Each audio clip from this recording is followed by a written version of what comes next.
Lantas bagaimana keseriusan dari Kaisang Pangarep untuk maju di Pilkada Depok? Apakah ada maksud terselubung dari PSI? Saya menduga bahwa PSI mengusung Kaisang ini hanyalah bagian dari istilahnya itu pansos. Sebenarnya aspirasinya teman-teman PSI, Brodasis PSI di Depok yang resah karena 20 tahun di bawah kepemimpinan PKS Depok tidak ada perkembangan yang berarti.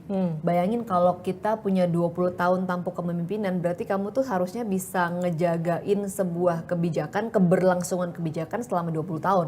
Itu waktu yang sangat cukup untuk membuat sebuah proyek dari nol sampai kelihatan hasilnya. Tapi kan toh ternyata gitu-gitu aja Depok gitu kan. Jadi ada kegelisahan warga Depok yang kemudian dari ngobrol-ngobrol aspirasi di bawah kan teman-teman semua sering ngobrol ketemu masyarakat, muncullah nama Kaisang. Dan ternyata ketika sama teman-teman diseriusin, coba digalang opini publiknya seperti apa, testing the water, ternyata responnya bagus banget gitu. Jadi PSI ini hanya saluran sebenarnya, saluran aspirasinya masyarakat, dan kalau ternyata disambut dengan baik, itu berarti memang ada kegelisahan yang sama dari warga kota Depok, sehingga responnya bisa begitu. Tapi semua orang kan mikir awalnya, gimmick doang kali ini mau ngusung Kaisang. Maksudnya mau ngejar popularitas nih masuk tahun pemilu, makanya kemudian muncul nama Kaisang di Depok.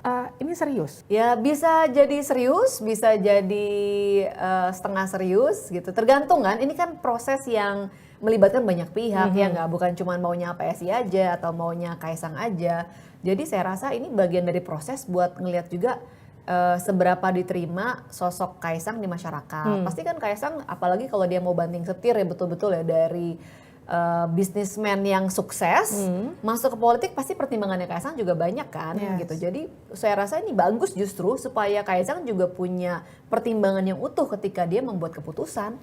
Saya pernah ngebahas ini barengan sama salah satu dari PSI juga di program Dua Arah. Waktu itu pihak dari PKS bilang gini, Depok ini adalah kota pendidikan.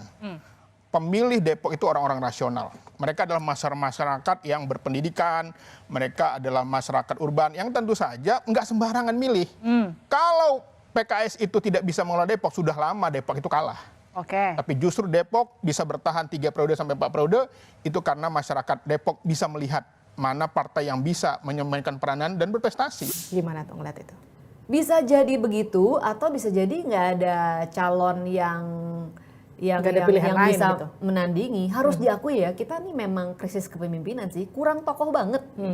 Tokoh di level nasional kita aja bolak-balik dari pemilu ke pemilu, namanya itu lagi, ya enggak? Apalagi di level subnasional, apalagi di level provinsi, kabupaten, kota madya itu makin susah lagi. Makanya orang mungkin nggak punya banyak pilihan juga gitu kan. Akhirnya yang kepilih kadang-kadang bukan karena orangnya bagus, tapi karena yang paling dikenal orang karena kekuatan modal sosial atau modal politik atau modal uangnya menentukan apakah orang tokoh ini bisa cukup dikenal masyarakat atau enggak. Jadi banyak faktor yang membuat orang akhirnya memilih seseorang mungkin karena yang lain nggak pernah kedengeran lagi gitu. Dan orang yang punya uang lah yang bisa punya atribut banyak dan sebagainya. Apalagi PKS sudah jadi incumbent selama 4 periode.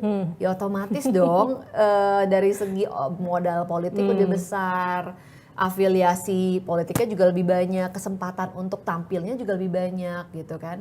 Jadi saya rasa kalau sekarang dengan munculnya Kaisang baru dilempar aja wacaranya, sambutannya udah sedemikian bagus, dan bahkan di warga kota Depok itu yang kita temuin malah seperti seolah-olah ada secercah cahaya di dalam terowongan yang gelap. Nah ini berarti masyarakat emang selama ini desperate, cuman aja nggak ada alternatif, nggak ada pilihan gitu nggak ya? ada pilihan.